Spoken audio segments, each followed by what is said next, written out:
Good morning. आज का जो टॉपिक है समांतर प्लेट संधारित्र की धारिता। लेकिन समांतर प्लेट संधारित्र की धारिता उस कंडीशन में पढ़ना है जब माध्यम उसमें आंशिक रूप से परावैद्युतांक माध्यम हो।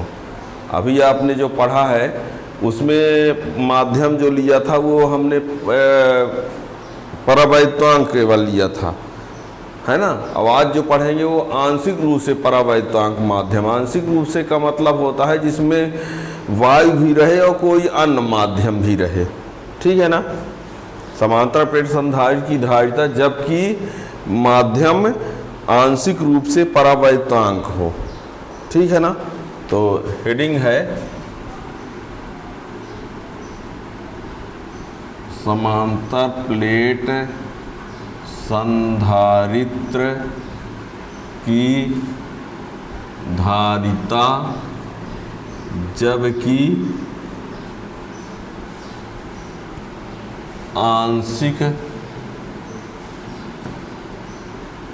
आंशिक रूप से परावैद्युतांक माध्यम हो।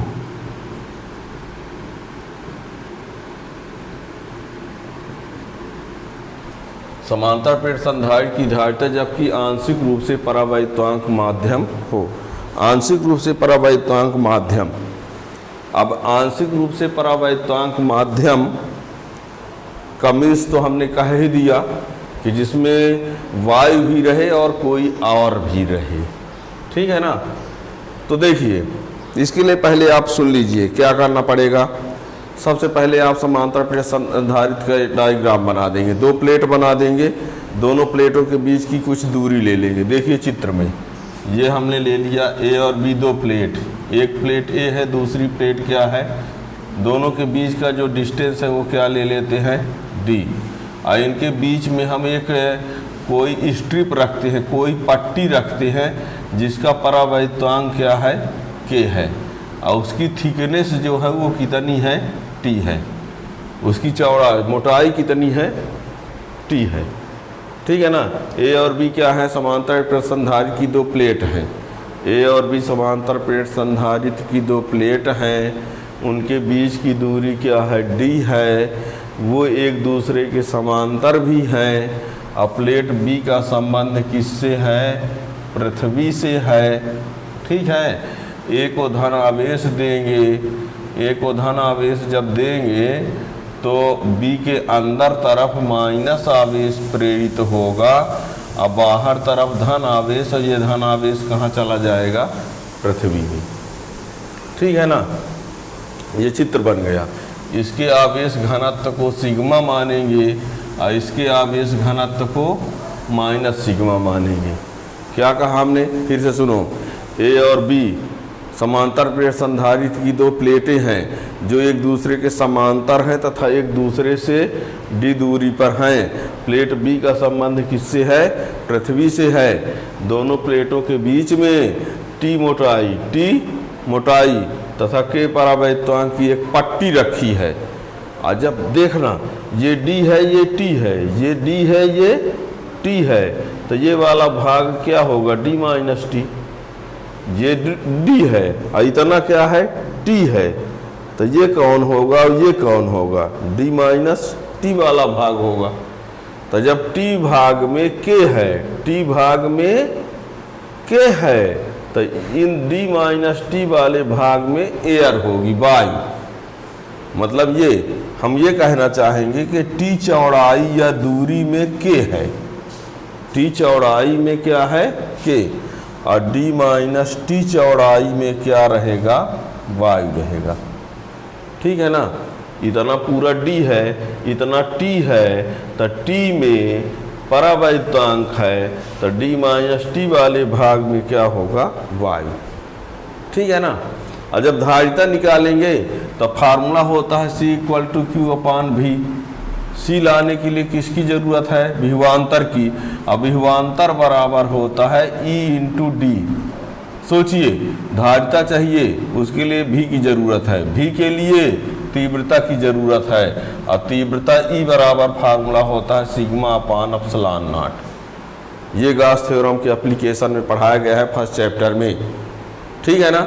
हमको धारिता चाहिए, धारिता के लिए जरूरत पड़ेगी भी की। अभी बराबर E इंटू डी होता है, अर्थात विभवांतर के लिए चाहिए तीव्रता, और तीव्रता का ये फार्मूला पढ़ाया जा चुका है। ठीक है ना। अब यहाँ पर माध्यम वायु भी है और माध्यम परावैक्तांक भी है। तो एक बार आप तीव्रता का मान निकालेंगे तो वायु माध्यम में निकालेंगे, फिर तीव्रता का मान परावैक्तांक में। क्या एक बार तीव्रता वायु माध्यम में, एक बार तीव्रता परावैक्तांक माध्यम में। जब तीव्रता मिल जाएगी तो विभवांतर बराबर होता है तीव्रता गुणे दूरी। तो वायु माध्यम के लिए विभवांतर ला लेंगे और परावैक्तांक माध्यम के लिए विभवांतर ला लेंगे, फिर दोनों को जोड़ देंगे तो कुल विभवांतर हो जाएगा। और जब कुल विभवांतर मिल जाएगा कभी, तो C = Q/V में उस V का मान रख देंगे। ठीक है ना। तो अब हम स्टार्ट करते हैं कि लिखना कैसे होगा। ठीक, देखिए मान लिया A और B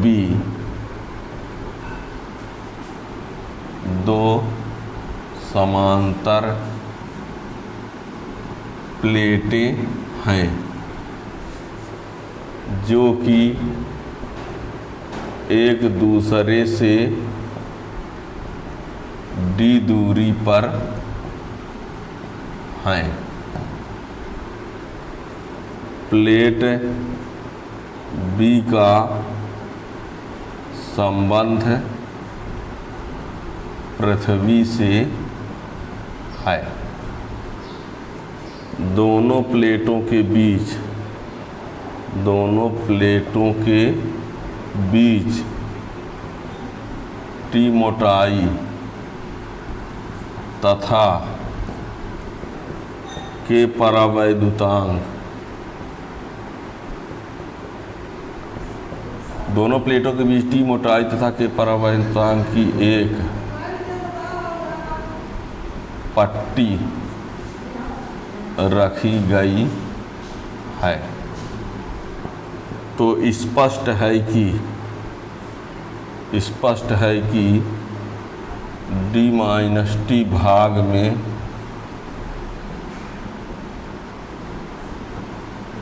वायु परत होगी।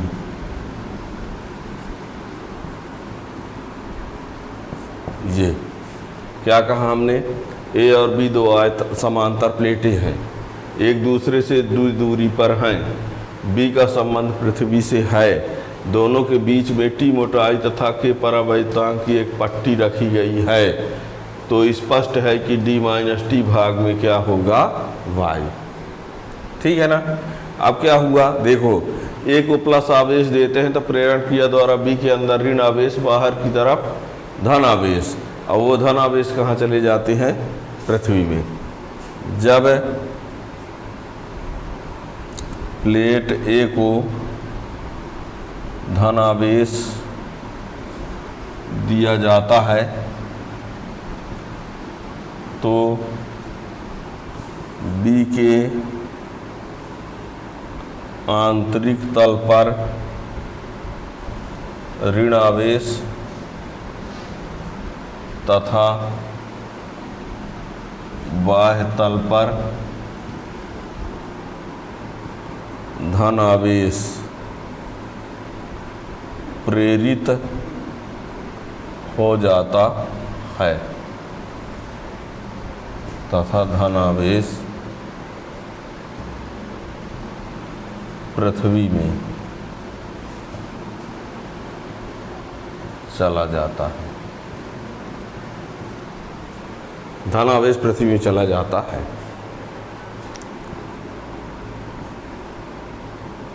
मान लिया A का आवेश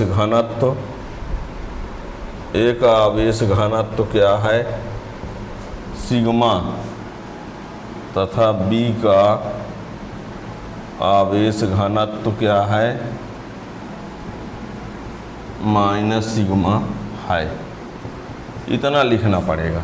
एक आवेश घनत्व तो सिग्मा बी का माइनस सिग्मा है, जहाँ सिग्मा बराबर होता है क्यू बटे ए, और ए का मीन्स क्षेत्रफल, ए मीन्स क्षेत्रफल।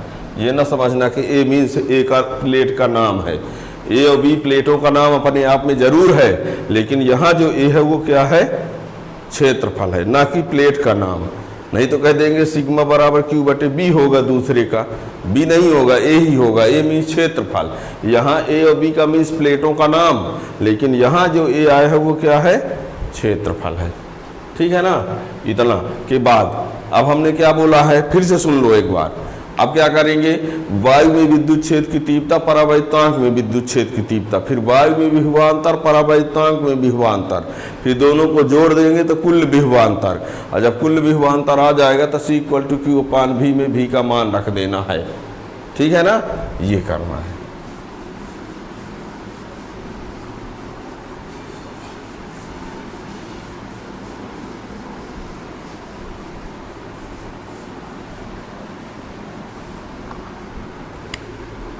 अब वायु माध्यम में विद्युत क्षेत्र की तीव्रता E1 बराबर सिग्मा अपान एप्सिलॉन नॉट, तो Q/A एप्सिलॉन नॉट। क्यों? क्योंकि सिग्मा इक्वल टू हमने कहा ना Q/A, तथा परावैद्युतांक माध्यम में तीव्रता E2 बराबर सिग्मा अपान के एप्सिलॉन नॉट, Q/A के एप्सिलॉन नॉट। ये वायु की, ये परावैद्युतांक की।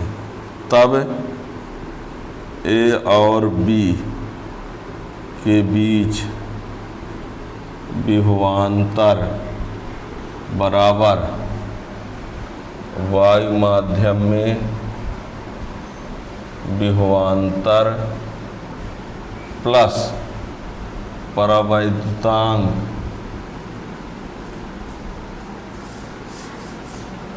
माध्यम में विभवांतर।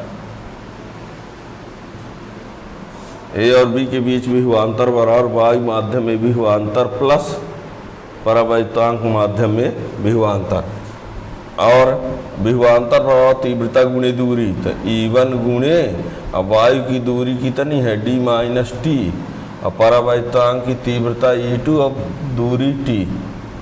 E1 का मान Q/A एप्सिलॉन नॉट d-t, और ये Q/A के एप्सिलॉन नॉट, और ये t कुछ कामन है, Q/A एप्सिलॉन नॉट कामन, तो d-t प्लस t/K, ये किसका मान आ गया, V का। A और B के बीच विभवांतर इतना हो गया, और जब विभवांतर मालूम हो गया तो धारिता क्या होगी,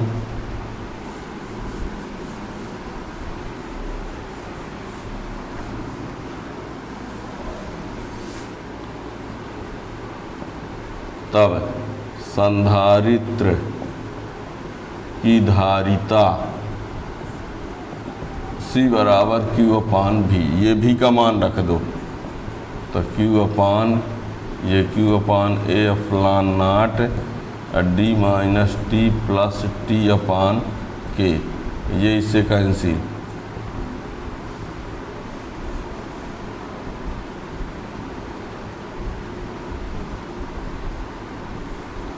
ये है धारिता। ये है समांतर प्लेट संधारित्र की धारिता का सूत्र, जबकि माध्यम क्या है, आंशिक रूप से परावैद्युतांक है। माध्यम आंशिक रूप से परावैद्युतांक, न पूरा परावैद्युतांक न पूरा वायु, एक यानी वायु भी है और कोई और है, कोई और मीन्स परावैद्युतांक। ठीक है ना। अब हम इसमें कुछ कंडीशन लगाएंगे, वो कंडीशन ये है, कंडीशन क्या है देखना, कंडीशन ये आया है कि जैसे मान लीजिए यहाँ हमने एक पट्टी रखा है टी की मोटाई की, तो यदि हम कई पट्टी रख दें, कई पट्टी रखेंगे तो T1 T2 T3 मोटाई और उनका परावैतांक अलग अलग, तो K1 K2 K3, तो जहाँ T है वहाँ लिख देंगे T1 + T2 + T3 सभी T का प्लस, और जहाँ T/K है तो वहाँ सभी का T/K, T1/K1 T2/K2 इस प्रकार लिख देंगे। तो एक कंडीशन ये लगाएंगे कि इसके बीच में कई पट्टी हो। दूसरा ये लगाएंगे कि इसके बीच में जो पट्टी रखी है वो धातु की हो, किसी धातु की हो, तो धातु के लिए K का मान इन्फिनिटी होता है। फिर तीसरी कंडीशन ये लगाएंगे पूरे में क्या हो, वायु हो, पूरे में क्या हो, वायु, तो वायु होगा तो वायु के लिए K का मान रख देंगे 1। फिर चौथी कंडीशन ये लगाएंगे कि पूरे में परावैद्युतांक हो, देखना ये कितना है D है, ये कितना है T है, पूरे में परावैद्युतांक हो तो ये T बढ़कर कितना हो जाएगा, D के बराबर। तो जब पूरे में परावैद्युतांक लेंगे तो T बराबर D रखेंगे, पूरे में वायु लेंगे तो K बराबर 1 रखेंगे, यदि पट्टी धातु की होगी तो K बराबर इन्फिनिटी रखेंगे, और यदि कई पट्टियाँ होंगी तो T के जगह पर T1 + T2 + T3 dash dash, और यहाँ T/K के जगह पर T1/K1 + T2/K2 + T3/K3। तो ये विशेष परिस्थितियाँ होंगी, ठीक है ना। तो स्पेशल केस,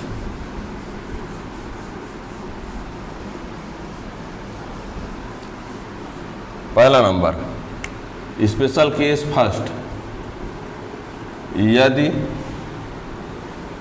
दोनों प्लेटों के बीच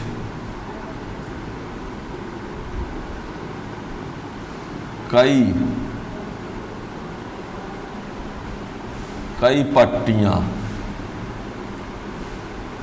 पट्टियाँ रखी हों,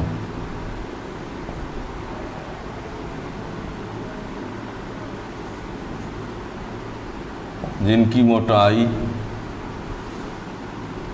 T1 T2 T3 तथा परावैद्युतांक K1 K2 K3 dash dash है। ये दोनों प्लेटों के बीच कई पट्टियाँ रखी हों जिनकी मोटाई T1 T2 T3 dash dash तथा परावैद्युतांक K1 K2 K3 है, तो C बराबर A∧0 D - T1 + T2 + T3 dash dash ये plus T1/K1 + T2/K2 + T3/K3 plus dash dash, ये रहा इतना। अब केस सेकंड,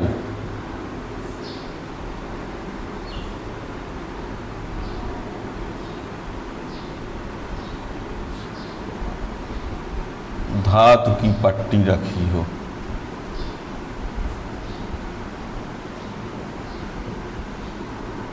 तो क्या होगा, K बराबर इन्फिनिटी, तब C बराबर A∧0 D - T + T/∞। धातुओं का परावैद्युतांक अनंत होता है, ये 0 हो जाएगा, तो A∧0 D - T, ये क्या हो जाएगा 0, ये फैराड, ठीक है। यदि प्लेटों के बीच केवल वायु माध्यम हो। तीसरा,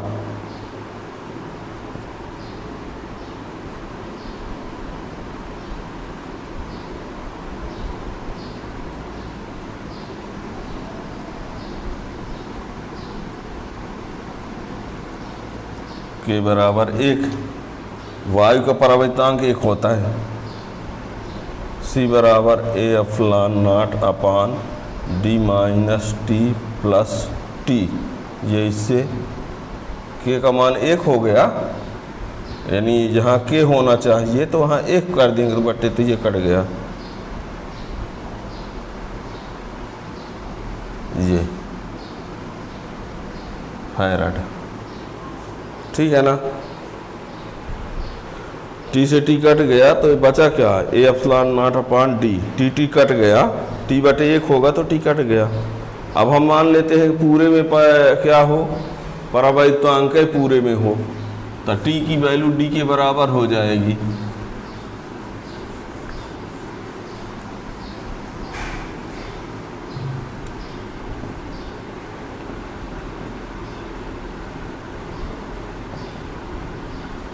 ये दोनों प्लेटों के बीच केवल परावैद्युतांक हो तो T बराबर D।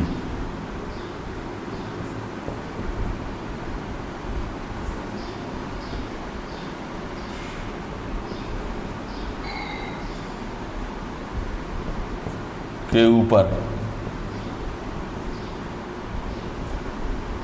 ये देखो, तो हर फार्मूला को याद रखना, ठीक है ना। आंशिक रूप से परावैद्युतांक माध्यम में जनरल फार्मूला, फिर कई पट्टियां रखने पर फार्मूला, फिर धातु की पट्टी रखने पर फार्मूला, पूरे में वाई होने पर फार्मूला और पूरे में परावैद्युतांक होने पर फार्मूला, ये सब हो गया। इनसे क्वेश्चन बनते हैं, न्यूमेरिकल क्वेश्चन भी, इनको याद रखना। Thank you.